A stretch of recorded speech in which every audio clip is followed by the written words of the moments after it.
అధ్యక్షులు కవితా ప్రసాద్ గారు, పూచులు పెద్దలు చుక్క రామయ్య గారు, గత 2 దశాబ్దాలుగా నా హింసను భరిస్తున్న 2 ఐఏఎస్ అధికారులు ఉన్నారు. వాళ్ళిద్దరు జనార్దన్ రెడ్డి గారు, ముక్తేశ్వరరావు గారు, అదేవిధంగా విజయ్ కుమార్ గారు. మేము చాలా ఈ పుస్తకాల మీద చాలా ప్రయత్నం, రాష్ట్రం అంతా చాలా రకాల పుస్తకాలు ప్రచురించడంలో ఇద్దరం చాలా తిరిగాం. ఆ రకంగా విజయ్ కుమార్ గారు, వేదిక మీద ఉన్న పెద్దలు, ముఖ్యంగా మహేష్ కత్తి గారు, మృత్యుంజయ, నల్లగొండ జిల్లా సార్ చెప్పినట్టు నిజంగానే నేను ఈరోజు ఉదయమే మృత్యుంజయ మేము ఇద్దరం ఒక దగ్గర కలుసుకున్నాం. శేఖర్ కార్టూనిస్ట్, అతను క్యాన్సర్ వస్తే ఆ సందర్భంగా 25 సంవత్సరాలు పూర్తయిందని ఆర్టిస్టులు అందరూ కలిసి ఒక సభ పెట్టారు, అభినందన సభ. అక్కడే నాకు చాలా రోజుల నుంచి ఒక పరిశోధన చేయాలని, నల్లగొండ జిల్లాలో ఎందుకు కార్టూనిస్టులు, మీరు పెద్ద కార్టూనిస్టులు అందరూ తీసుకుంటే కూడా నల్లగొండ జిల్లా ఈనాడు శ్రీధర్ నుంచి మొదలు పెడితే సాక్షి శంకర్, ఆంధ్రజ్యోతి శేఖరు, మా మృత్యుంజయ, ఇలాంటి చాలామంది ఉన్నారు. ఎందుకు అక్కడి నుంచే బయలుదేరారని ముక్తేశ్వరరావు గారు నల్గొండలో కూడా ప్రశ్నించి దీని మీద పరిశోధన చేస్తే బాగుంటాను. సో మృత్యుంజయ, అట్లాగే కార్తికేయ ఈ ఎదురుగా ఉన్న అమ్మాయి, ఇద్దరు చిన్నప్పటి నుంచి నేను చూస్తా ఉన్నా. సరే, ఇక్కడ నేను 2 విషయాలు చెప్పమన్నారు కాబట్టి 2 నిమిషాల్లో ఒక 2 విషయాలు నేను చెప్దామని ముందుకు వచ్చాను. ఒకటేంటంటే, సరే మేము చదవలేదని మా జనార్దన్ రెడ్డి గారు అన్నారు. నేను ఎన్నిసార్లు చదివానో నాకైతే లెక్క లేదు, ఆ పుస్తకం గుర్తు లేదు ఎన్నిసార్లు చదివాను. అన్నిసార్లు చదివాను. ఆ పుస్తకంలో ప్రతి అక్షరం ఏముంది, ప్రతి పదం ఏముంది అనేది అర్థమవుతుంది. అయితే దాంట్లోంచి నేను ప్రతి అంశం చెప్పలేను, కానీ నేను ఒక్క విషయం చెప్పదలుచుకొని ముందుకు వచ్చాను. ఏంటంటే, అది వ్యక్తిత్వ వికాసం మీద కానీ చాలామంది మేము రాస్తున్నాం, యువకుల కోసం రాస్తున్నాం, పిల్లల కోసం రాస్తున్నాం అని చాలా రచనలు వస్తూ ఉన్నాయి. కానీ ఈ పుస్తకం ఏం చెప్తా ఉందంటే, మొత్తం రచయితలకు ఒక సవాల్ విసురుతూ ఉంది. మా యువకులం ఏం ఆలోచిస్తూ ఉన్నాం, యువత ఏం కావాలనుకుంటా ఉంది, ఆ యువత ఆలోచన విధానాన్ని పసిగట్టి మీరు రాస్తారా, లేకపోతే మీ మనసులో వచ్చిన భావాలన్నీ యువత మీదకి తోసేస్తారా?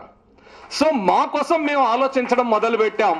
ఈ యువశక్తి, యువత మా ఆలోచనని ఈ రకంగా ఉంది, మేము ఇది కోరుకుంటున్నాం, ఇది మాకు కావాలి, ఈ పద్ధతుల్లో మీరు చెప్పాలి, చెప్పడానికి మీరు సిద్ధంగా ఉన్నారా?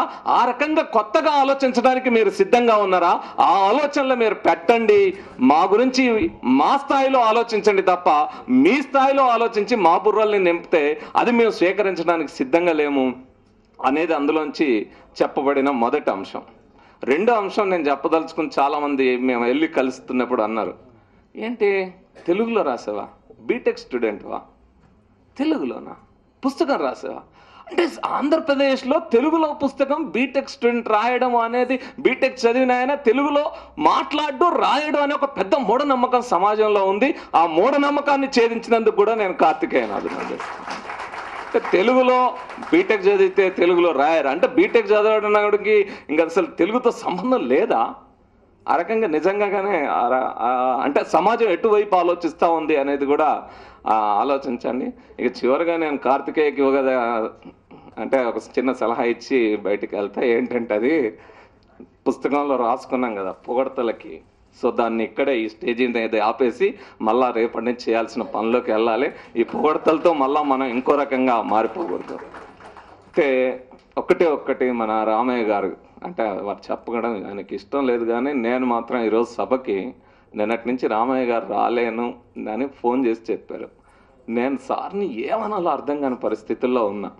నిజంగా ఇక్కడికి వచ్చిన తర్వాత 6:17 నిమిషాలకి రామయ్య గారి నుంచి ఫోన్ వచ్చింది.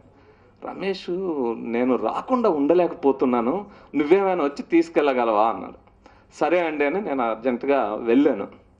వెళ్ళిన తర్వాత పరిస్థితి చూస్తండి, సార్కి కాలు బెణికింది, నడవలేని పరిస్థితి ఉంది, నొప్పి. ఫిజియోథెరపిస్ట్ మొత్తం అదంతా థెరపీ చేస్తూ ఉన్నారు. చూసావు కదా నా బాధ, ఏం చేయమంటావు అన్నారు. నేనేం చెప్పాలా? నా బాధ కాదు కదా, అనుభవిస్తున్నది మీరు సార్, నేనేం చెప్పలేను, ఈ పరిస్థితుల్లో అసలు నాకు మాట కూడా రావట్లేదు అనే రకంగా నేను నిలబడ్డాను. ఆయన ఏమన్నారంటే, నేను పుస్తకము చదివాను మీరు ఇచ్చిన తర్వాత ఈ పుస్తకం చదివిన తర్వాత నేను దీని గురించి కొంత అక్కడ రాశాను, నువ్వు తీసుకెళ్ళి ఏమన్నా చదివి వినిపించగలవా అన్నాడు. మళ్ళా అన్నారు కదా, నువ్వు చదివి వినిపిస్తే నా భావం నా భాష ఎలా తెలుస్తుంది, కాబట్టి నేను వస్తాను, కానీ ప్రయత్నం చాలా జాగ్రత్తగా, తప్పనిసరి పరిస్థితి, నేను వచ్చి మాట్లాడదలుచుకున్నాను, యువకుల్ని ప్రోత్సహించదలుచుకున్నాను అన్నారు. నిజంగా అంటే అవన్నీ చెప్పినందుకు పెద్దలు రామయ్య గారిని క్షమించమని. నిజంగా ఆ పరిస్థితుల్లో నాకైతే డౌట్, నేనుంటే వెళ్తానో వెళ్ళనో, వస్తానో రానో నాకు తెలియదు, కానీ రామయ్య గారిలో ఆ పట్టుదల చూసే మాలాంటి వాళ్ళని ఇంకా ప్రజా జీవనంలో కొనసాగలుగుతున్నాం అంటే అలాంటి వారి స్ఫూర్తి చాలా ప్రధానంగా ఉంది. సో ఈరోజు కార్తికేయని అభినందించడానికి వచ్చినందుకు రామయ్య గారికి మరొక్కసారి నా వైపు నుంచి క్షమాపణలు కోరుతూ ధన్యవాదాలు కూడా తెలియజేస్తూ థ్యాంక్ యూ.